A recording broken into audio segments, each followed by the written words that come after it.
저는 어릴 때에 하늘에 비행기가 나르는 것을 보고 무척 신기하게 생각했습니다. 어떻게 저렇게 쇳덩어리에 사람을 싣고 높은 하늘을 나를 수가 있을까? 더더구나 캄캄한 밤에 비행기가 나르는 것을 보고 어떻게 앞이 보이지도 않는데 어떻게 목적지를 찾아갈 수가 있을까? 무척 궁금했습니다. 나중에 커서 알았습니다만은 계기판이라는 것이 있어서 지금 우리가 사용하는 내비게이션이 비행기에서부터 시작되었다지요. 그런 계기판이 있어서 지금 어디쯤 가고 있는지, 고도가 얼마 높이에 가고 있는지 이 모든 것들을 보면서 비행기를 운항한다고 하는 것입니다. 특별히 비행기가 이렇게 양 날개가 있어서 균형을 이루면서 하늘을 나를 때에 안전 운행을 할 수 있는 것입니다. 우리가 타고 다니는 자동차 그렇습니다. 자동차라는 것은 네 바퀴에 의해서 움직이는 기계입니다. 네 바퀴의 공기압이 서로가 잘 맞을 때에 편안한 승차감을 이룰 수가 있고 또 안전 운행을 할 수 있는 것이지, 서로 바퀴의 공기압이 맞지 않을 때에 흔들리게 되어지게 되고 또 심하게 되면은 사고도 당할 수가 있는 그런 것입니다. 균형을 이룬다라는 것이 참 중요합니다. 우리 신앙생활도 균형이 이루어져야 되는 것입니다. 우리 신앙생활은 한 세 개의 축으로 우리 믿음의 생활을 한다라고 저는 봅니다. 이 세 개의 축이 서로 균형을 잘 이루어 갈 때에 건강한 믿음의 생활, 바른 신앙생활이라고 할 수 있습니다. 그 첫 번째의 축은 말씀이라는 축입니다. 하나님께서는 우리에게 66권이라는 성경을 주시면서 이 성경을 통해서 하나님을 알아가고 또 하나님이 누구신지, 하나님의 사랑이 어떤지, 하나님을 어떻게 섬겨야 될 것인지를 우리에게 가르쳐 주셨습니다. 그리고 예수 그리스도와 우리와의 어떤 관계이며 그리고 예수 그리스도를 믿는 믿음으로 나타나는 결과, 그리고 죽음 이후의 천국과 지옥, 어떻게 하면 하늘나라에 이룰 수 있는지까지 소상하게 우리에게 가르쳐 주는 것이 성경 말씀인 것입니다. 이 성경 말씀을 우리에게 주셨던 것은 그저 교회 올 때 그거 들고 다니라고, 액세서리로 폼으로 가지고 다니라고 우리에게 주신 것이 아니고, 읽어보고 내용을 이해하고 그리고 그 말씀대로 믿고 하나님을 섬기라고, 하나님이 가르쳐주는 대로 하나님을 경외하라고 우리에게 주신 말씀인 줄 믿습니다. 그렇기 때문에 우리는 성경 말씀을 우리가 많이 읽어야 합니다. 때로는 어떤 작은 한 부분을 집중적으로 정독을 하면서 이 말씀이 내게 주시는 하나님의 메시지가 무엇인지, 내가 어떻게 하기를 원하시는지를 우리가 깊이 묵상하면서 분별해서 하나님의 메시지를 들어야 하고, 또 때로는 다도 많이 읽어야 하는 것입니다. 때로는 성경을 읽어도 무슨 말씀인지 알 수 없을 때에도 그저 읽고 또 읽고 많이 읽다 보면은 말씀의 내용을 이해하게 되어지게 되고 그 말씀을 우리가 깨닫게 되어지느니만큼 우리는 성경을 많이 읽어야 합니다. 적어도 우리 그리스도인들이라면은 1년에 66권 성경 전체를 한 번 이상은 읽어야 한다라는 것입니다. 그래서 저희 교회에서는 성경 통독 운동을 일으키면서 우리 모든 성도들 열심히 성경 읽자 그렇게 우리가 권면하고 또 우리가 독촉하고 있습니다. 우리가 성경은 많이 읽는다 하더라도 읽는 것으로만 부족합니다. 때로는 이해를 할 수 없을 때가 너무나 많습니다.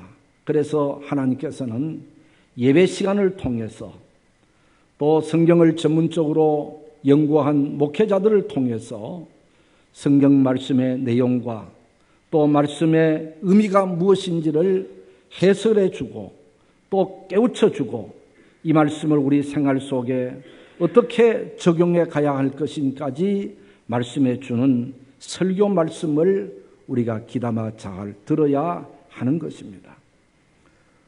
열린 마음으로 아멘 하면서 우리가 말씀을 들을 때에 그 말씀이 내 영의 양식이 되고 우리의 영을 소생시켜 갈 줄 믿습니다. 일주일에 한 번만 말씀을 듣는 것하고 일주일에 한두 번 듣는 것하고 매일 들을 것하고는 우리가 신앙생활의 척도가 달라질 것입니다.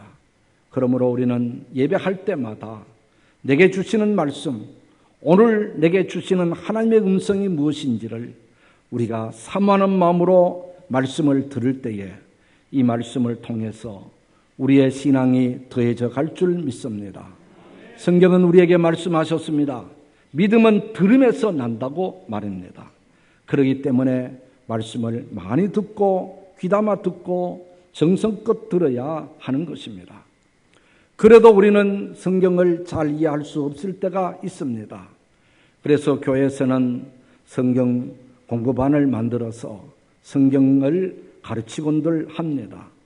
특별히 저희 교회에서는 바이블 대학을 개설해서 창세기부터 요한계시록까지 성경 한 권 한 권을 우리가 살펴보면서 성경의 내용은 어떤 것이고 성경이 어떻게 구성되어졌는지를 우리가 가르쳐주는 우리 이런 공부반이 있습니다. 기회가 되면은 이런 공부반에 와서 성경을 우리가 배워서 평생 동안 성경을 중심으로 하나님을 섬길 것을 우리가 좀 더 알고 바로 믿고 바로 섬겨가야 될 줄 믿습니다. 집을 지으려고 하면은 기초가 든든해야 되는 것입니다. 기초에 따라서 높은 빌딩도 지을 수가 있고 기초가 든든하지 않으면은 우리가 단층 집도 위험할 수 있는 것처럼 우리 신앙의 기초는 바로 말씀이다. 그러므로 말씀의 기초를 든든히 세워가야 어떤 환난이 와도 핍박이 와도 이단의 유혹에도 넘어지지 않고 끝까지 바른 믿음을 지켜갈 줄 믿습니다. 두 번째 신앙의 축은 바로 행함이 있는 믿음이라고 하는 것입니다. 우리가 말씀을 알고만 있으면은 안 됩니다. 그 말씀을 지켜 행하는 것이 바른 믿음이고 바른 신앙이라고 하는 것입니다. 우리가 어떤 분들은 성경을 많이 읽고 많이 배워서 성경의 내용은 많이 압니다. 그래서 나는 성경을 많이 알기 때문에 어떤 분들은 성경을 나는 많이 외우기 때문에 나는 믿음 있는 사람이라고 스스로가 자처할지 모르지만은 아는 것하고 믿는 것하고는 다른 것입니다. 마태복음 4장에 보면은 예수님께서 공생의 사역을 시작할 때면서 광야에 가서 마귀와 싸움하시며 3번 시험을 받은 적이 있습니다. 마귀가 예수님을 공격하며 시험할 때에 그때마다 예수님께서는 말씀을 갖고 마귀를 대적해서 이겼습니다. 그러니까 이번에는 마귀가 구약 성경 말씀을 인용해서 예수님을 또다시 유혹하는 것을 볼 수가 있습니다. 그러니까 사탄 마귀도 하나님이 누군지도 알고 그리고 성경 말씀도 어떤 것인지 알고 마귀도 말씀을 안다 이 말이죠. 그렇지만은 알지만은 믿지는 않고 경외하지는 않고 굴복하지는 않는 것입니다. 아는 것, 이것은 지식이지 믿음이 아닌 것입니다. 그러므로 우리는 지식적인 믿음은 성경에는 헛것이다까지 말씀을 하고 있습니다. 15절 이하에 보면은 어떤 형제나 자매가 헐벗고 배고플 때에 너 왜 배고프게 그냥 있느냐? 가서 빨리 밥 먹어라. 왜 추위간데 떨고 있느냐? 따뜻한 옷 입어라. 말만 했어야 되겠느냐? 먹을 것이 없어서 지금 배고프고 따뜻한 옷이 없어서 지금 추위에 떨고 있는데 말만 갖고 무슨 소용이 있겠느냐라고 말을 하면서 행함이 없는 믿음은 죽은 믿음이다라고까지 말씀을 하고 있습니다. 또 우리 주님께서도 말씀하셨습니다. 누구든지 주여 주여 하는 자마다 천국에 들어갈 것이 아니요 하나님의 뜻대로 행하는 자라야 된다고 했습니다. 행하는 자, 말씀대로 행하는 자, 순종하는 자, 실천하는 자가 천국에 들어간다고 주님이 말씀하셨습니다. 요한일서 3장에도 보면은 자녀들아 우리가 말과 혀로만 사랑하지 말고 오직 행함과 진실함으로 하자라고 말을 했습니다. 말과 혀로만 말로만 하지 말고 행함으로 나타내 보여야 그게 진실한 믿음이고 그게 진실한 사랑이라고 말씀을 하고 있는 것입니다. 그렇습니다. 오늘 우리는 아는 것을 생활 속에 적용하고 실천함으로 우리의 믿음을 바로 세워가야 될 줄 믿습니다. 우리가 똑같은 교회에서 똑같이 앉아서 예배를 드리면서 그리고 똑같은 목회자의 설교를 들으면서 어떤 분들은 말씀을 아멘으로 받고 그 말씀에 은혜를 힘입고 그리고 깨달은 대로 생활 속에 실천하며 적용하는 분들이 있는가 하면은 또 어떤 분들은 들을 때는 은혜가 되는 것 같은데 한 귀로 듣고 한 귀로 흘러버리고 그리고 교회 문만 열고 나가면은 옛사람대로 살아가는 이런 분들이 없잖아 있습니다. 이런 분들 알곡신자라고 할 수 있을까? 어느 땐가 제가 주일 설교에 긍정적인 믿음, 또 긍정적인 생각, 그리고 말로 우리가 긍정적인 말을 해야 된다는 메시지를 전하고 이제 교회 마당에서 어떤 분과 이야기를 나누게 됐습니다. 별로 그렇게 중요하지도 않는 그런 그 일들인데 이야기하는 것은 그건 안 됩니다. 그건 못합니다. 그 얘기를 쉽게 금방 하는 것을 듣고 저는 속으로 오늘 설교 헛했구나. 무엇을 들었을까? 그거 지금 금방 문 열고 나왔는데 말씀이 생활 속에 적용되지 않고 옛성품, 옛사람이 그를 지배하고 있는 것을 보면서 참 안타까움을 금할 길이 없었던 것을 느꼈습니다. 오늘 우리는 예배를 드리고 말씀을 듣고 말씀을 이해하고 우리가 말씀을 안다고 하는 것은 말씀대로 살기 위해서, 말씀대로 실행하기 위해서, 말씀대로 행하기 위해서 우리는 말씀을 알아야 되고 들어야 될 줄 믿습니다.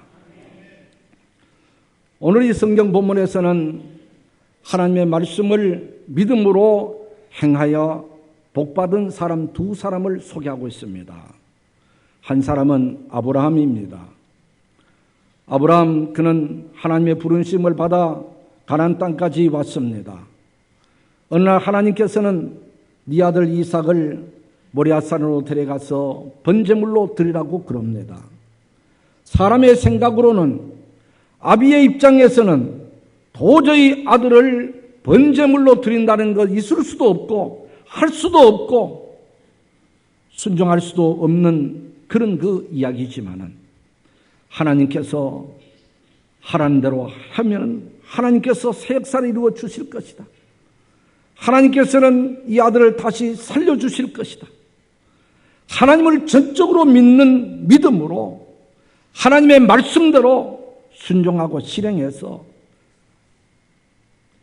제단을 쌓고 아들을 제물로 올려놓고 번제물로 드리려고 했었을 때에 하나님께서 급히 아브라함을 부르면서 네 아들에게 손을 대지 말라고 하시며 하시는 말씀이 네가 이제야 하나님을 경외하는 줄 내가 알았다 그랬습니다.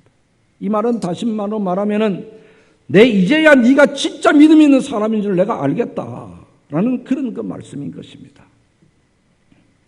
속으로만 믿을 때에 하나님 앞에 인정받는 믿음이 아니었습니다. 믿는 바를 행동으로 옮겼을 때에, 믿는 바를 순종으로 옮겼을 때에, 믿음을 행동으로 실천했었을 때에 하나님께서는 진짜 이제 네가 나를 경외하는 줄 내가 알았다라고 하나님이 인정했고 그 이후부터 아브라함을 크게 쓰셨다고 하는 사실을 우리가 알 수 있습니다. 두 번째 성경 본문은 말씀하십니다. 라합을 들어 이야기합니다. 이스라엘 백성들이 가나안 땅을 정복하게 되어졌을 때에 제일 첫 번째 성으로 여리고성 정복에 나섰습니다. 그때의 여호수아는 정탐꾼 2명을 여리고성 안으로 파견해 보냅니다. 모든 것을 살펴보라고 했습니다. 이 정탐꾼 2명이 라합이라는 여인의 집에 들이게 되어졌는데 이야기하는 가운데서 이 라합은 이미 하나님께서 구원 역사를 시작하셨고 이 성을 이스라엘 백성들에게 이미 주셨다고 하는 확신과 믿음을 가졌습니다. 단순히 속으로만 믿은 것이 아니라 그 믿음을 정탐꾼들을 숨겨줬고 정탐꾼들을 피신시켜 주었습니다. 믿는 바를 행동으로 옮겼을 때에 라합 자신을 비롯해서 그의 가족들이 구원을 받게 되었습니다. 사실은 정탐꾼들을 숨겨주면은 그것이 발각되어지게 되면은 온 가족이 어떤 위험이 올는지 모릅니다. 자기 신변에 큰 어려움이 올지도 모르지만은 그러나 믿는 바를 행동으로 옮기는 이 행함이 하나님 앞에 의로 여김을 받아서 이방인이지만은 예수님의 족보에 들어가는 여인이 되었다고 말씀을 하고 있습니다. 우리가 믿음이 있다고 하는 것을 어떻게 나타내 보이겠습니까? 오늘 성경 18절에 보니까 행함이 없는 내 믿음을 내게 보이라. 너는 행함으로 내 믿음을 내게 보이라. 보여라 그랬습니다. 네 믿음이 있다는 것을 내게 보여다고 네 속에 있는 믿음을 나타내 보여라 라고 성경은 말씀하고 있습니다. 무엇으로 보이는 것입니까? 생활 속에 실천함으로 행함으로 내 믿음을 보여주는 것입니다. 아브라함처럼 말입니다. 라합처럼 말입니다. 내 속에 있는 믿음을 나타내 보여야 그게 진짜 믿음이라고 하는 것입니다. 사회생활을 하다 보면은 때로는 내가 예수 믿는다는 것을 공포하고 교회의 직분이 무엇이라는 것을 알게 되어지면은 참아야 될 때가 더 많고 때로는 손해볼 때도 있고 때로는 여러 가지 직장 생활하기에 불편스러운 점이 있을 수 있습니다. 그래서 어떤 분들은 교회에서는 집사님인데 직장에 가면은 예수 안 믿는 처럼 행동하는 분도 없잖아 있습니다. 오늘 우리에게 말씀하십니다. 언제 어디서든지 너는 예수 그리스도를 믿는 하나님의 사람인 것을 확실하게 나타나 보여라. 주님은 우리에게 너희는 세상의 빛이라고 하셨습니다. 빛은 만방에 비추는 빛입니다.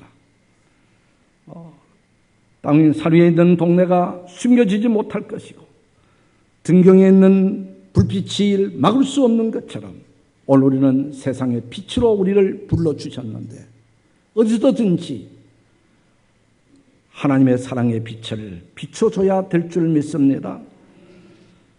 너희 착한 행실을 보고 하늘에 계신 너희 아버지께 영광을 돌리게 하라.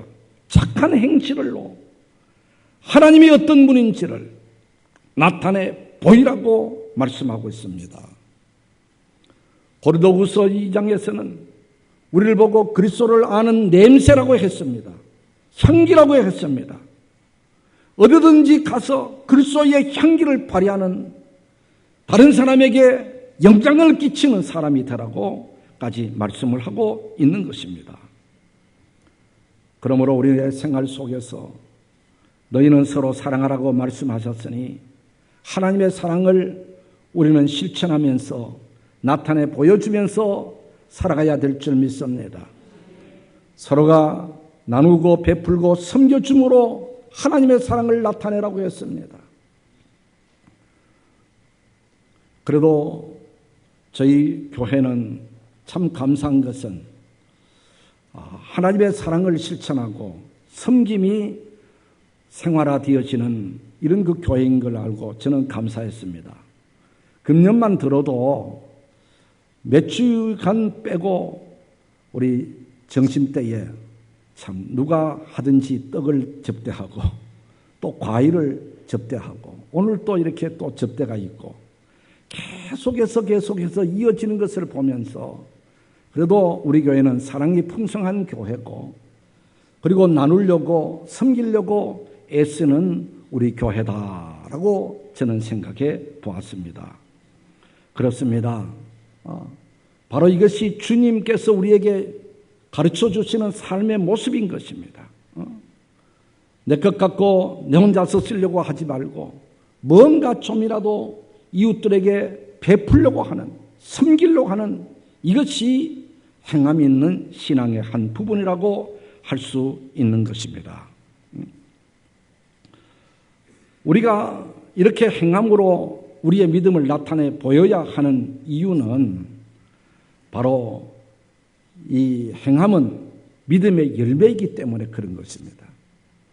나무가 좋다 나쁘다 알려고 하면 그 나무의 열매를 보고 알 수 있듯이 오늘 우리가 알곡이다 쭉정이다 하나님이 기뻐하시는 믿음의 사람이다 자기중심적인 사람이다 이 모든 것을 가름할 수 있는 것은 우리의 신앙 생활을 통해서 우리가 알 수가 있고 생활을 통해서 우리가 나타내 보이기 때문에 우리의 생활이 성결되어야 되고 우리의 생활 속에 하나님의 말씀이 실천되어져야 될 줄로 믿습니다. 그리고 또 하나의 이유는 성경 곳곳에서 우리에게 말씀하시는 것 중에 하나는 마지막 날 우리 하나님 앞에 섰을 때에 하나님의 심판대 앞에 섰을 때에 구원받고 구원받지 못하고 상받지 못한 것을 바로 네 행한 대로 갚아주리라 라고 말씀하셨습니다. 행한 대로 네가 말씀대로 행한 대로 실천한 대로 내가 상도 주고 구원도 주고 은혜도 베풀어 주고 하나님이 더 좋은 것으로 채워주시고 갚아준다고 하셨기 때문에 우리의 속믿음을 행동으로 나타내 보여야 될 줄 믿습니다. 그리고 세 번째 우리 믿음의 축은 바로 기도입니다. 우리가 말씀을 알고 말씀대로 살고 싶은 마음 누구든지 다 갖고 있습니다. 그리고 애를 쓰고 노력하고 있습니다. 그런데 실제 생활 속에서 잘 안 됩니다. 한두 번은 결심해서 될 수 있지만은 지속적으로 어제도 오늘도 금년에도 내년도에도 지속적으로 말씀에 순종하고 말씀을 생활 속에 실천하는 것은 너무너무 힘듭니다. 때로는 억지로 하다가 피곤해 지쳐 쓰러집니다. 포기하기도 합니다. 왜 그렇습니까? 내 의지로 하려고 하기 때문에 그렇습니다. 내 결심으로 하려고 하기 때문에 그렇습니다. 내 힘으로 믿음의 생활을 하려고 하기 때문에 말씀에 순종하는 삶을 살려고 하기 때문에 감당할 수 없습니다. 지속할 수 없습니다. 그러면 우리는 영영 안 되는 것입니까? 아닙니다.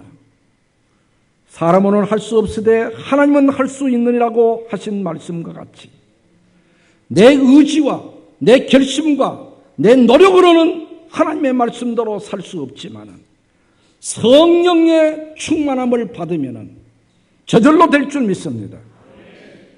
하나님의 거룩한 영이 우리 안에 들어오시면 하나님의 거룩한 영이 믿음으로 살게 있도록 힘을 주시고 능력을 주시고 억지로 하는 것이 아니라 저절로 될 수 있게 해주시고 생활화되게 해주실 줄 믿습니다.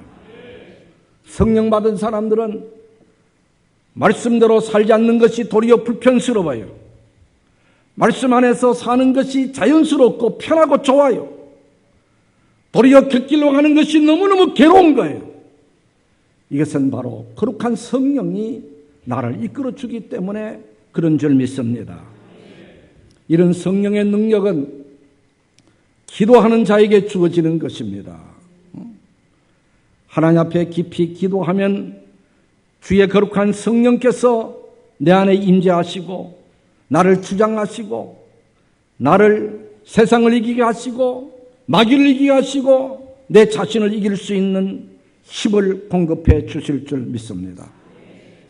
그러므로 우리는 항상 기도해야 됩니다. 쉬지 말고 기도해야 됩니다. 기도하기를 힘써 가야 되는 것입니다. 저희 교회는 그래도 기도하려고 애쓰는 교회고 기도하는 프로그램들이 많이 있습니다.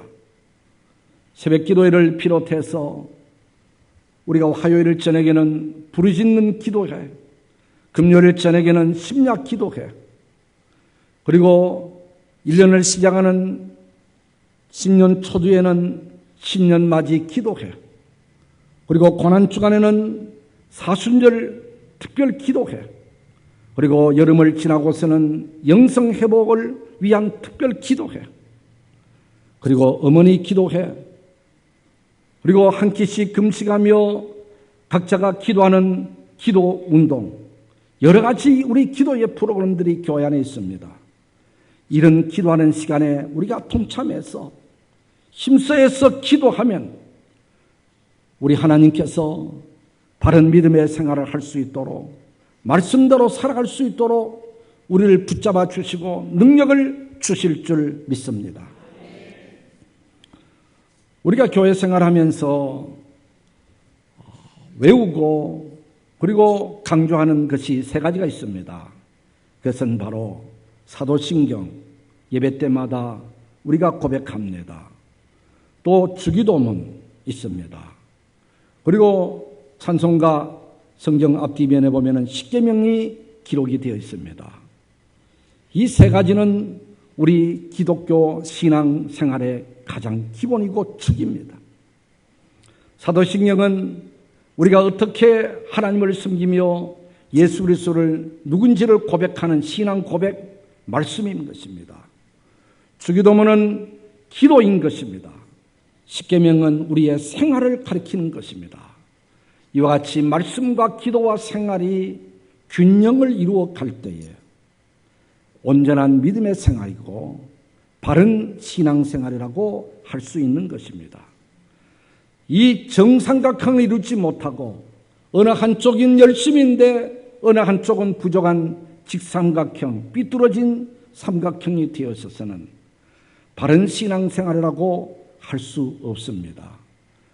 우리 말씀과 기도 생활을 잘 균형 있게 맞추어서 정삼각형이 되게 해서 하나님께는 영광이고 우리 자신은 바른 신앙으로 하나님 앞에 인정받아 우리의 삶의 기쁨이 은혜가 충만하기를 주님의 이름으로 축복합니다. 기도하겠습니다. 하나님, 우리에게 믿음을 주시고 하나님을 섬겨가게 해주시니 감사합니다. 말씀과 기도와 생활로 우리가 균형을 이루어 하나님이 원하시는 바른 믿음, 바른 신앙생활, 균형 있는 믿음 생활을 할 수 있도록 도와주시옵소서. 예수 그리스도의 이름으로 기도드리옵나이다. 아멘.